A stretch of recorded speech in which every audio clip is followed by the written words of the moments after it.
Oke, baiklah Bapak Ibu Saudara, salam sejahtera bagi kita semua.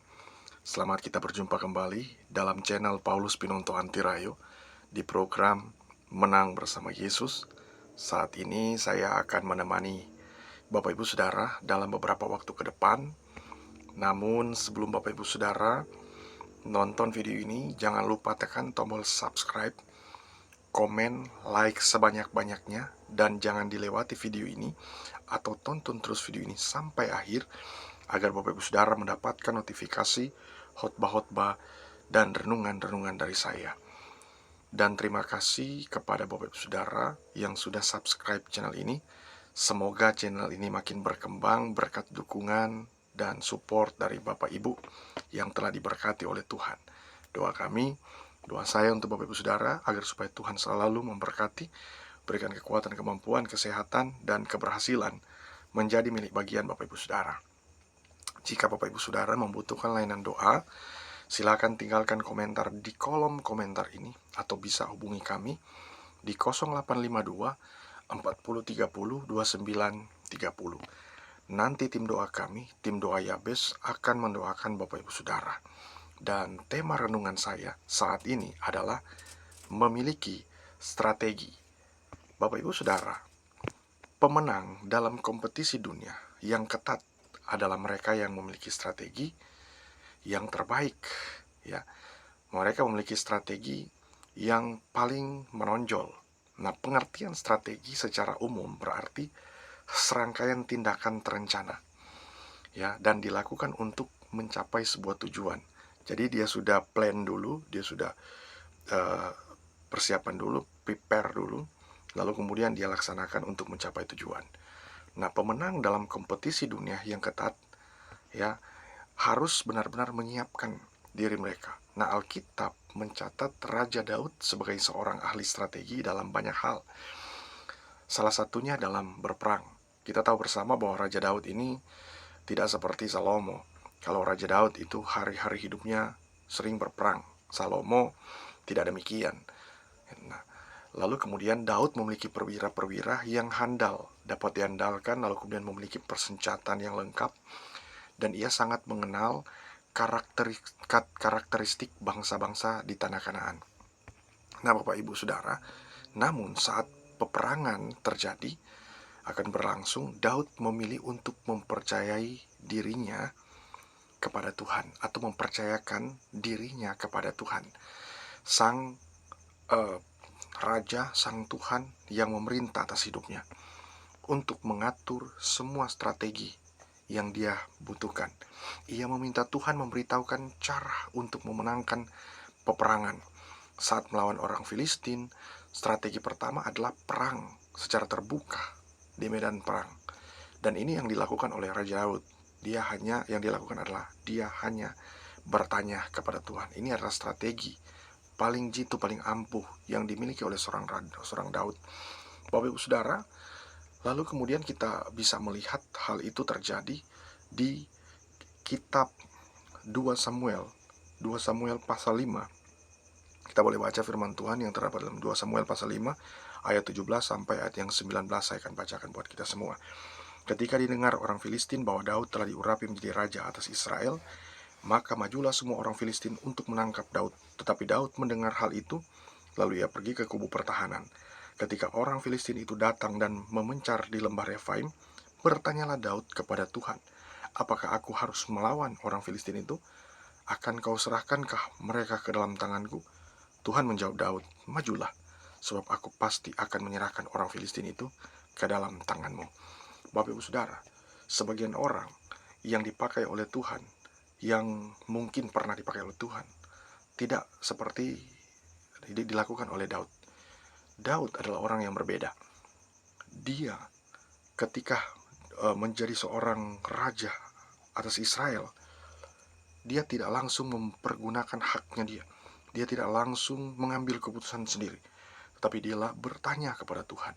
Dan di sini Bapak Ibu Saudara, kita dapat memilikinya dengan berbagai hal, ya. Dari banyak kesuksesan yang kita lihat daripada orang-orang yang dipakai Tuhan luar biasa. Ya, kalau kita mau belajar strategi yang dari Daud lah yang luar biasa. Kenapa? Karena dia selalu bertanya kepada Tuhan. Kita mungkin berpikir dan bertanya-tanya dalam diri kita, strategi apa yang perlu saya miliki sehingga saya akan memenangkan perlombaan. Strategi apa yang saya harus miliki sehingga saya harus memenangkan sesuatu. Tentu Daud tahu solusinya, Daud tahu jawabannya, yaitu dia bertanya kepada Tuhan. Biasanya orang ketika mengandalkan diri sendiri, dia akan kalah. Dia tidak akan melihat kemenangan. Tetapi Daud ketika dia mengandalkan Tuhan, Tuhan memberikan dia kemenangan. Di sini ada beberapa ciri orang yang memiliki strategi. Ciri pertama, dia ingin terus belajar dari pengalaman. Kita tahu bersama Bapak Ibu Saudara bahwa Daud inilah seorang pengembala, ya, yang mengembalakan kambing domba yang tidak banyak, ya, hanya sedikit saja di padang. Lalu kemudian pengalaman itulah yang mengajarkan dia untuk berperang. Ketika dia berperang dengan dia mengalahkan Goliat, dia berkata dan bahwa dia itu sering datang dengan atas nama Tuhan. Artinya ketika pun dia berada di padang belantara, di padang yang mengembalakan kambing domba, dia itu sering menyebut nama Tuhan. Nah, ini dia belajar dari pengalaman. Selain dia menyebut dan bernyanyi, ya, menggunakan kecapi dengan menyebut nama Tuhan, maka dia belajar dari pengalaman. Ketika dia harus mengalahkan binatang yang menerkam domba yang dia sedang gembalakan. Nah, ini adalah hal yang luar biasa. Dia belajar dari pengalaman ketika berada, ya, atau ketika sedang berkelahi dengan binatang buas. Nah, yang harus kita perhatikan adalah mungkin saja kita nih punya pengalaman yang Tuhan ingin pakai dalam kehidupan kita dan mempermuliakan Tuhan. Tapi kita malah membatasi diri kita. Sebenarnya Tuhan ingin memakai kita lebih lagi, Bapak Ibu Saudara. Tapi kita kadang-kala membatasi diri kita untuk tidak mau dipakai oleh Tuhan. Nah, belajarlah dari pengalaman. Mungkin kita sudah memiliki segudang pengalaman, banyak pengalaman, tapi banyak orang, mereka sudah memiliki banyak sekali pengalaman, tapi mereka kurang percaya diri. Bahkan mereka sering menolak ajakan Tuhan, sering menolak panggilan Tuhan dalam hidup mereka. Sehingga apa? Pengalaman mereka hanya itu-itu aja. Mereka tidak memiliki pengalaman yang baru bersama dengan Tuhan. Mungkin saja Tuhan akan membuat mereka history maker, menjadikan mereka history maker, pembuat sejarah.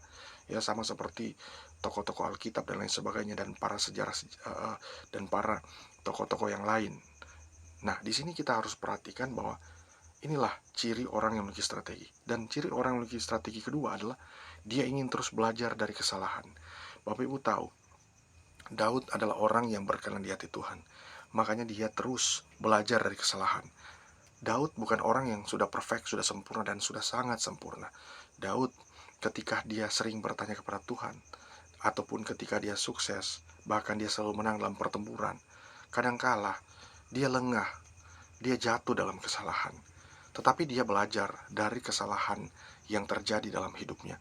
Biasanya kita, Bapak Ibu Saudara, kita kadangkala ketika kita berada dalam zona yang membuat kita ingin mundur daripada Tuhan, kita tidak belajar dari kesalahan. Kita malah mundur, malah kita mempersalahkan Tuhan. Nah, ini yang harus kita perhatikan, bahwa Daud ketika dia belajar dari kesalahan, dia tidak menuduh Tuhan, dia tidak mempersalahkan Tuhan, dia tidak marah kepada Tuhan, justru dia marah atas dirinya sendiri. Dia meratap, bahkan dia merendahkan diri serendah-rendahnya di hadapan Tuhan, karena memang dia tahu dia lagi sedang melakukan pelanggaran berat di hadapan Tuhan. Ya, lalu kemudian dia ingin terus belajar dari kesalahan. Mungkin saja Bapak Saudara kita pernah mengalami kesalahan, tetapi percayalah, kalau kita belajar dari kesalahan, suatu waktu kita akan terus melihat keberhasilan dalam kehidupan kita. Memang manusia, memang kadang-kadang kita sebagai manusia tidak luput dari kesalahan. Tetapi percayalah, kalau Roh Kudus ada bersama dengan kita, Dia akan memampukan kita. Dan ciri yang ketiga, orang yang memiliki strategi, ciri yang ketiga adalah dia ingin terus belajar untuk taat kepada Tuhan. Tadi dia terus belajar dari kesalahan. Ketiga ini adalah orang tersebut ingin terus belajar untuk taat kepada Tuhan. Biasanya Bapak Ibu Saudara, kita itu mulai lelah, mulai capek. Tuhan, untuk apa saya harus taat selalu? Tetapi itulah kerinduan Tuhan dalam kehidupan kita. Always, selalu dan selalu untuk taat kepada Tuhan. Apapun kondisi yang kita alami, apapun masalah yang kita alami, mungkin Bapak Ibu Saudara, kita diajak kompromi oleh orang lain, dan ujung-ujungnya itu akan menjebak kita. Tapi Bapak Ibu Saudara, kalau kita mau belajar taat kepada Tuhan, Tuhan pasti akan menyertai kita, dan keberhasilan demi keberhasilan Tuhan akan tunjukkan kepada kita dan menyatakan bahwa Tuhan baik dalam kehidupan kita, sehingga kita menjadi orang percaya yang memiliki strategi. Dan Bapak Ibu Saudara, marilah kita tetap percaya kepada Tuhan lebih sungguh lagi, dan Tuhan akan memberkati kita. Dan semoga video ini dapat bermanfaat bagi kita semua, dan Tuhan Yesus memberkati.